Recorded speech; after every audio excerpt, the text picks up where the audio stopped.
راست اسلام آباد لیے چلتے ہیں۔ Chairman peoples party Bilawal Bhutto Zardari media سے گفتگو کر رہے ہیں۔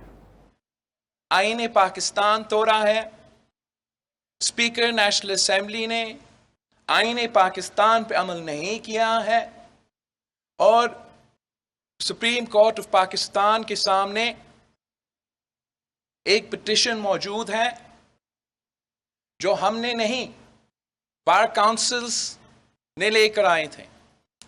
اس سپریم کورٹ کی پٹیشن میں ہم پارٹیز نہیں تھے، مگر چیف جسٹس آف پاکستان نے کل پولیٹیکل پارٹیز کو نوٹس بھیجے ہیں، اور ہم امید رکھتے ہیں کہ جہاں یہ حکومت اپنے آپ کو آئین، قانون اور رول سے بالاتر سمجھتے ہیں، پاکستان کا ایک ادارہ موجود ہوگا جو ہمارا آئینی حقوق تحفظ کرنے کے لیے تیار ہے، جمہوری حقوق تحفظ کرنے کے لیے تیار ہے، پارلیمان کا تحفظ کرنے کے لیے تیار ہے، ہمارا ووٹ کا تحفظ کرنے کے لیے تیار ہوں گے۔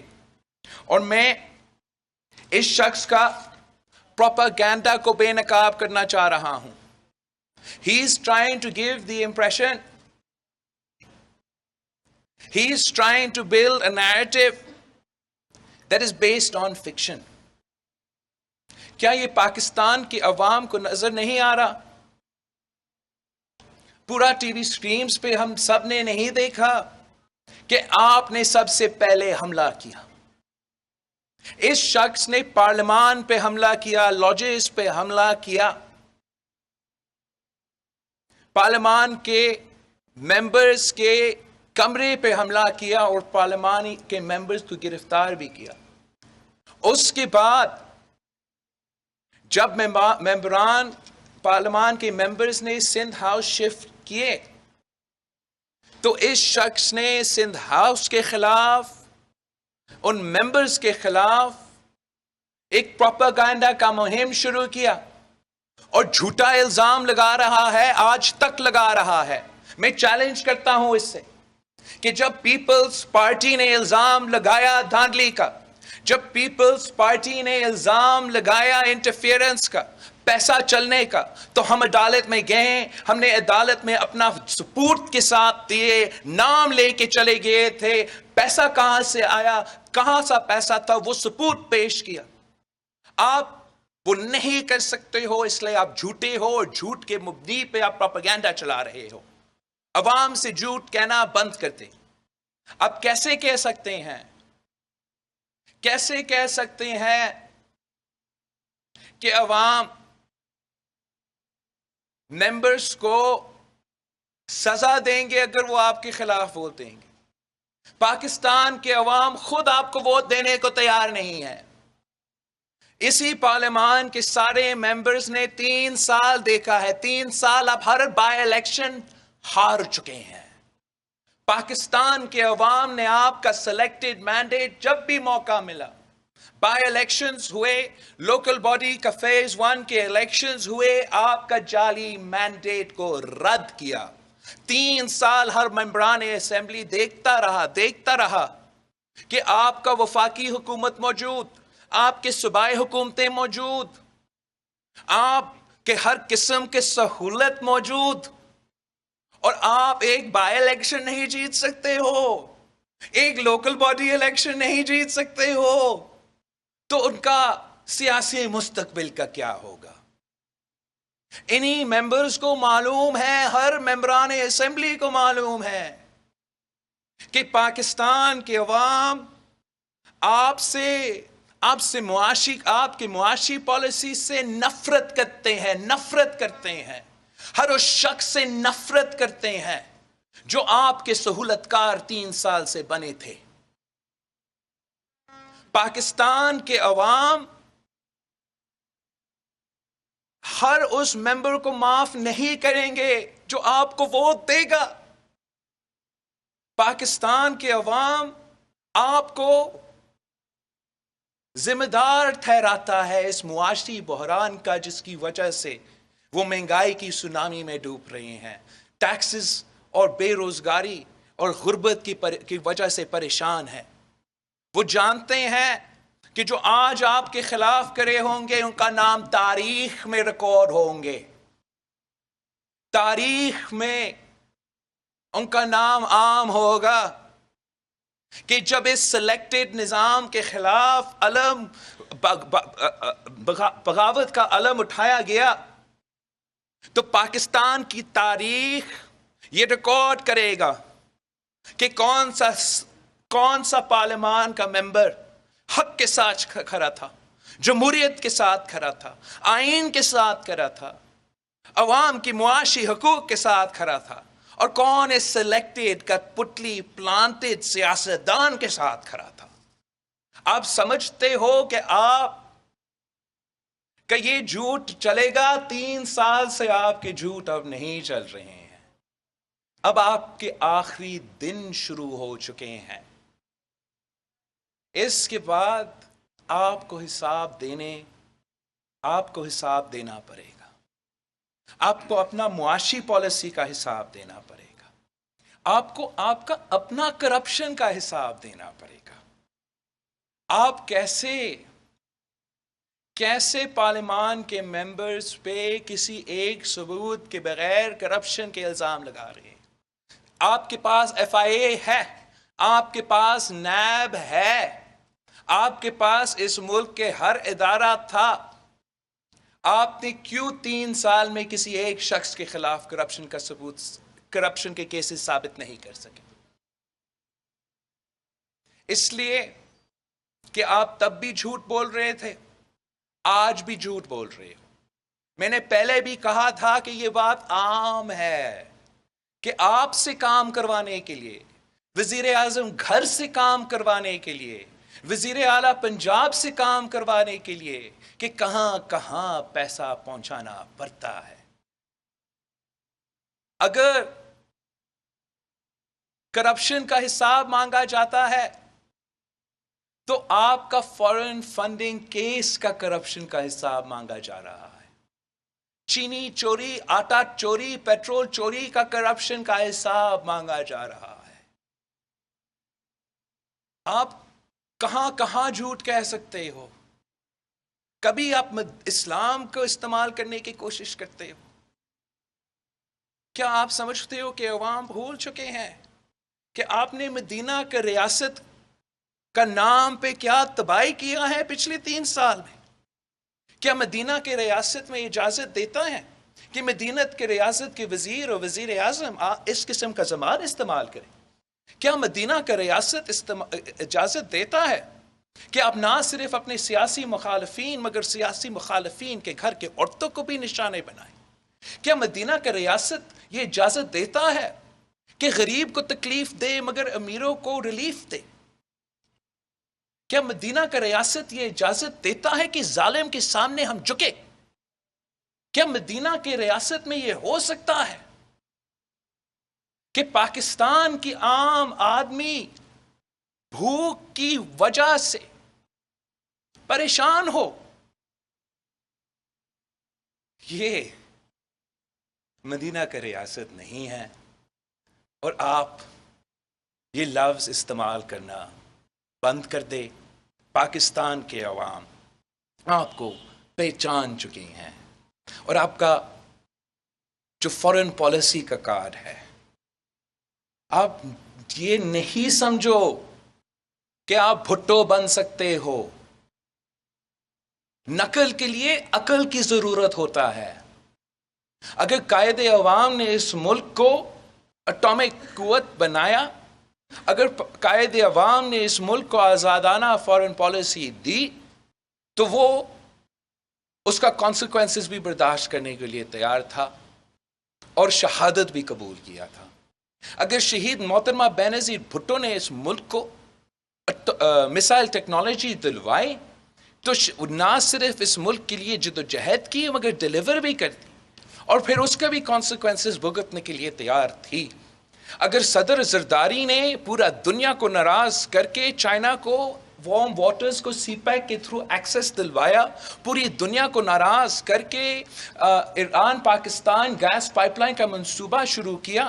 اگر پوری دنیا کو ناراض کر کے نیٹو سپلائی لائنز پاکستان میں مہینوں تک بند کیا تو وہ پاکستان کے مفاد کے لیے وہ کام کیا تھا, پاکستان کے عوام کے حق کے لیے وہ کام کیا تھا, اور اس کا جو کانسیکوینسز تھے ہم بھگتنے کے لیے تیار تھے. لیکن تو نے اس ملک کی فارن پالیسی کو کوئی فائدہ نہیں, صرف اور صرف نقصان پہنچایا. تو نے ہمیں کچھ نہیں ڈیلیور کیا. You are the foreign sponsored, foreign funded agent who has been planted in our system. آپ کا کام یہ تھا کہ پاکستان کا فارن پالیسی کو نقصان پہنچائے, اور آپ نے ایک خوبصورت طریقے سے اس پہ امپلیمنٹ کیا ہے. آپ کا کام یہ تھا کہ سی پیک کو سیبٹاج کرو, اور آپ نے سی پیک کو سیبٹاج کیا.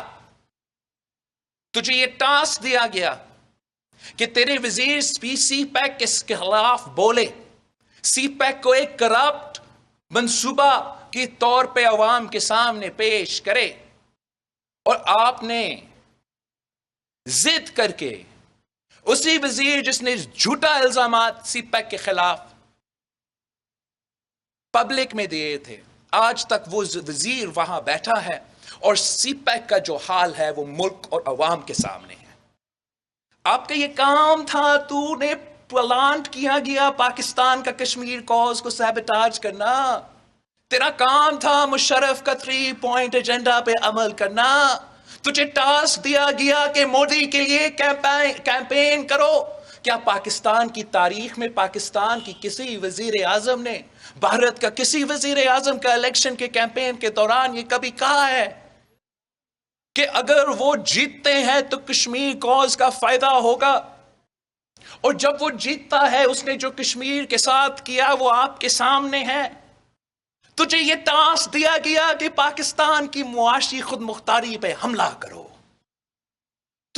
آپ کو یہ ٹاسک دیا گیا کہ پاکستان کی معیشت کو کمزور کرو. یہی تو وجہ ہے کہ چاہے وہ سی پیک ہو, چاہے وہ جو بھی منصوبہ ہو جو پاکستان کی معیشت کو فائدہ پہنچا سکے, آپ نے اس کو نقصان پہنچایا. آپ کو ٹاسک دیا گیا ہے کہ پاکستان کا یورپ کا ریلیشن شپ کو سیبٹاج کرو.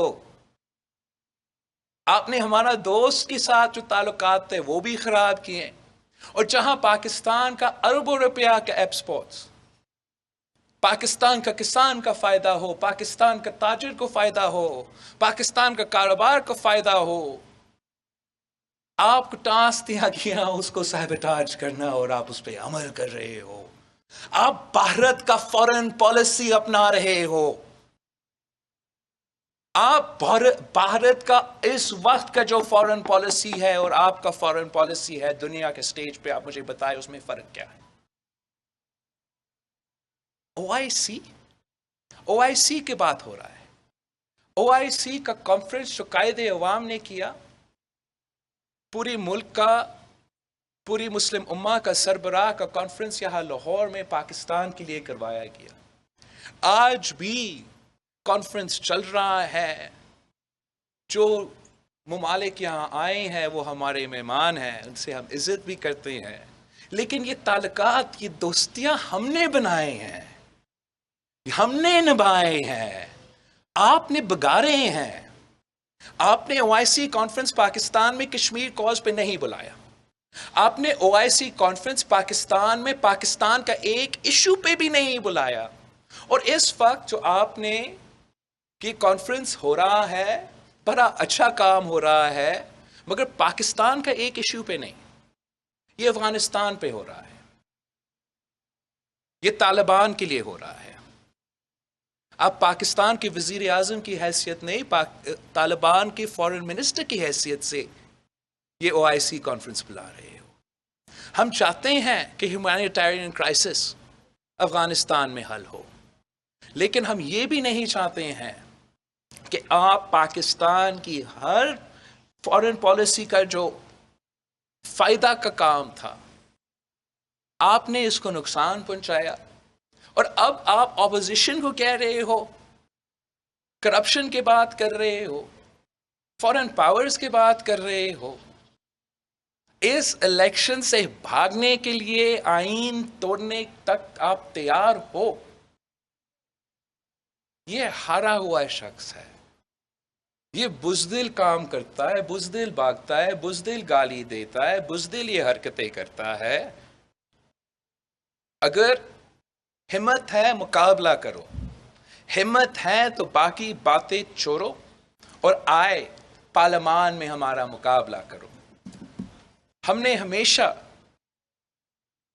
ہمیشہ اس ملک میں جمہوریت کے لیے جدوجہد کیا ہے۔ ہمارا جماعت کا 3 نسلوں کا جدوجہد ہے، اور یہ جدوجہد اس ملک کی جمہوریت کی بحالی کے لیے ہے۔ اس ملک میں ہر ادارہ کو اپنا آئین اور قانون کے جو دائرے ہیں اس میں رہ کے کام کرنے کا جدوجہد رہا ہے، اور جب کسی بھی وجہ سے ایک ایسا ماحول پیدا ہوا ہے کہ میڈیا کہہ رہے ہیں کہ ایک نیوٹرل اور جمہوری انوائرمنٹ محسوس ہو رہا ہے، تو اس موقع پہ وزیر اعظم خود اور اپنے سوشل میڈیا ٹیمز محنت کر رہے ہیں، پروپیگنڈا کر رہے ہیں، کردار کشی کر رہے ہیں، اور کوشش کر رہے ہیں کسی بھی طریقے سے کہ ادارے نیوٹرل نہیں رہیں، وہ چاہ پرووک کیا جائے، چاہ کانسٹیٹیوشنل کرائسس کریٹ کیا جائے۔ اور جیسے میں نے شروع میں کہا کہ اگر اس کو کھیلنے نہیں دیں گے تو یہ کسی کو نہیں کھیلنے دے گا۔ ہم سب پہ ذمہ داری ہے کہ ہم ہر ادارہ کے لیے یہ مطالبہ رکھے اور یہ کوشش کرے کہ وہ اپنا آئینی اور قانونی ذمے میں کام کریں، اور جب یہ نہیں ہوتا ہے تو اس کا تنقید کریں۔ لیکن ساتھ ساتھ ہمارا یہ بھی ذمہ داری ہے کہ جہاں ایک سازش کے تحت، ایک کوشش کے تحت وزیر اعظم کے اپنے ممبرز، وزیر اعظم کے سوشل میڈیا ٹیمز ادارے کو نشانے پہ لے کے پرووک کرنا چاہ رہے ہیں، تو اس کا بھی ہم مخالفت کریں گے۔ وزیر اعظم کو اپنا جلسہ عام میں نیوٹرل کو جانور کہنا، اور آج تک اس ملک اور قوم سے اس نے معافی نہیں مانگا، معافی نہیں مانگی، اس کا کلیریفیکیشن ہم آج بھی مطالبہ کرتے ہیں۔ ہم مطالبہ کرتے ہیں کہ جو بھی سوشل میڈیا پہ عمران کا سوشل میڈیا ٹیمز، عمران کے اپنے ایم این ایز جو پروپیگنڈا کر رہے ہیں، جو مہم چلا رہے ہیں، جو کوشش کر رہے ہیں کہ کسی طریقے سے نیوٹرلٹی کے سٹیٹس میں کوئی تبدیلی آ جائے، اس سارا کیمپین کا نوٹس لیا جائے، چاہے وہ آئی ایس پی آر کی طرف سے ہو یا وہ ہمارا اعلیٰ عدلیہ کی طرف سے ہو۔ ہم اس قسم کا پروپیگنڈا کو کامیاب نہیں ہونے دیں گے۔ ہمارا مقصد ہے، ہمارا مطالبہ ہے کہ سب آئینی اور قانونی دائرہ میں رہ کے کام کریں، اور اس حکومت کا کوشش ہے کہ آئینی بحران پیدا ہو، کانسٹیٹیوشنل کرائسس پیدا ہو، اور ہم ماضی کی طرح نہ اس حکومت کو اور اس ہارا ہوا شخص کو یہ اجازت دیں گے، نہ کسی کو یہ اجازت دیں گے کہ اس ملک کی قسمت کے ساتھ کھیلیں۔ صاحب یہ بتائیے گا کہ آج صبح سے جو بیان صاحب دے رہے ہیں، ایک تو اس کے حوالے سے بتائیے گا، اور دوسرا یہ بتائیے گا کہ آج 3 دن ہو گئے سندھ ہاؤس پر جو حملہ ہوا، ایک ایف آئی آر وہ جو پی ٹی آئی کے کارکنان اور ایم این ایز پر کاٹی گئی، دوسری ایف آئی آر